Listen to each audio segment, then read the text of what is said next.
This was called a journey. Under a sky filled with countless stars, the company pitched their tents, after telling tales and a hearty meal, bedded down for the night. In the distance, an owl hooted. As dawn arose in wispy clouds, the stars left for another shore, bidding farewell till another night. Across our path a pair of deer ran, stopped and gazed at our caravan. With flute song to accompany our trail, cats wobbled along the stony way. Our wagons were painted like reflections of the sun, gaily coloured as with our tents. No one dared look back toward the crystal mountains that once were our homes. Time had come for us to leave and travel west to meet our destiny. We were birthed by angels, the shining ones of Eden's fertile earth, imbued with skills that no other possessed, deemed to be gods by humankind, the sons of Adam. We hunted vast plains, harvested lush crops, all now left behind. Along the way some of us had left, they travelled south to a mountain steep where we hoped to live in peace. Heroes, men of renown, of mighty strength and mighty wisdom. With tears they left us, knowing in our hearts we would never meet again. They shone like the stars in the night sky. From afar we saw the glory of their light, and watched till it faded from our sight. Vast plains of grass, and thick through them with joy our wagons rolled. From afar riders and horses, swift and sleek, watched our travels, but not once did they interfere, left us to our own devices. Nights and days came and went with wonders seen and never forgotten, giving us joy and adding to our knowledge. We came upon mountains tall and jagged, with snow-white tops surrounded by lush green forests, teeming with game and fruit. Perhaps we pondered that this was our new home. It was, after all, a paradise with sweet water running through the lush, fertile vales. Many years we tarried there, making objects bright and shiny, living and dying undisturbed. Elders conversed, holy ones discussed. The signs were wrong, but this was not our home. So again we packed the wagons bright, mounted our steeds and headed west once more. Close to the shore of a mighty water, we pitched our tents and played our flutes, viols and handheld drums, sending sound into the sky, keeping happy the shining ones who danced among the stars. Settlements grew and houses were built, imbued with love and magic, so shone in the darkest night.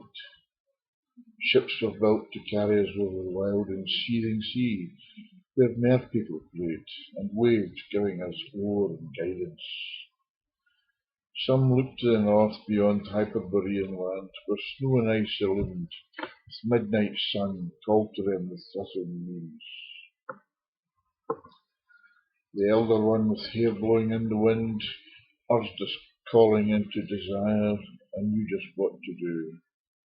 His son, tall and blond, with his hammer rang the bell, and across the bridge of many colours they departed one cold and wild night. It is said that palaces of ice were built, and halls where warriors met.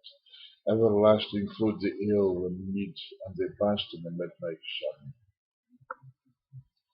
At last our ships were ready to take flight over the salty, dark-green sea. The stars shone bright and lit our way.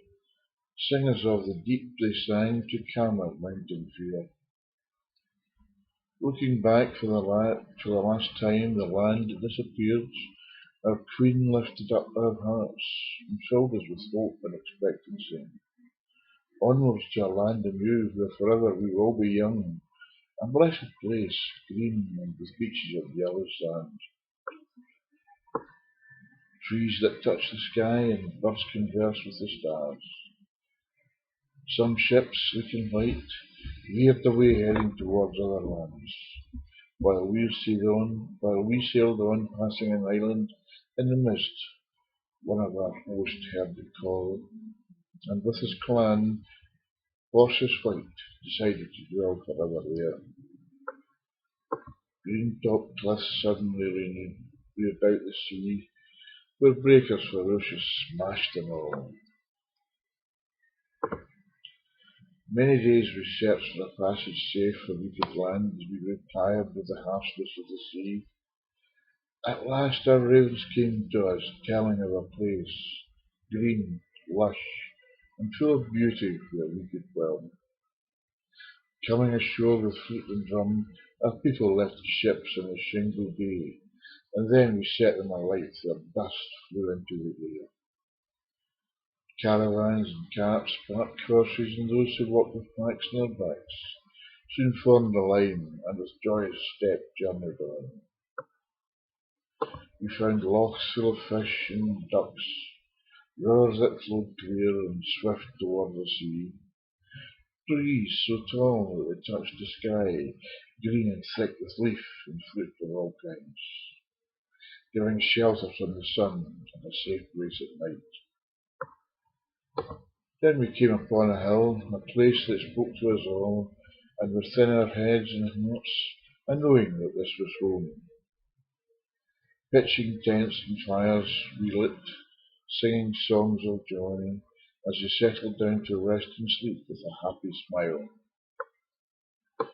'Twas during this night as our queen did stroll along with him who was full of light, and she who was most beauteous of all, came across a golden door worked into the side of the hill. Walking towards it, the thieves saw it silently slide open and dark within. With caution they ventured in. He of light lit the way, and it was as if they walked forever onwards in the night. When of a sudden the tunnel ended, and came upon a cavern glass, so that the light could reach all the walls at once.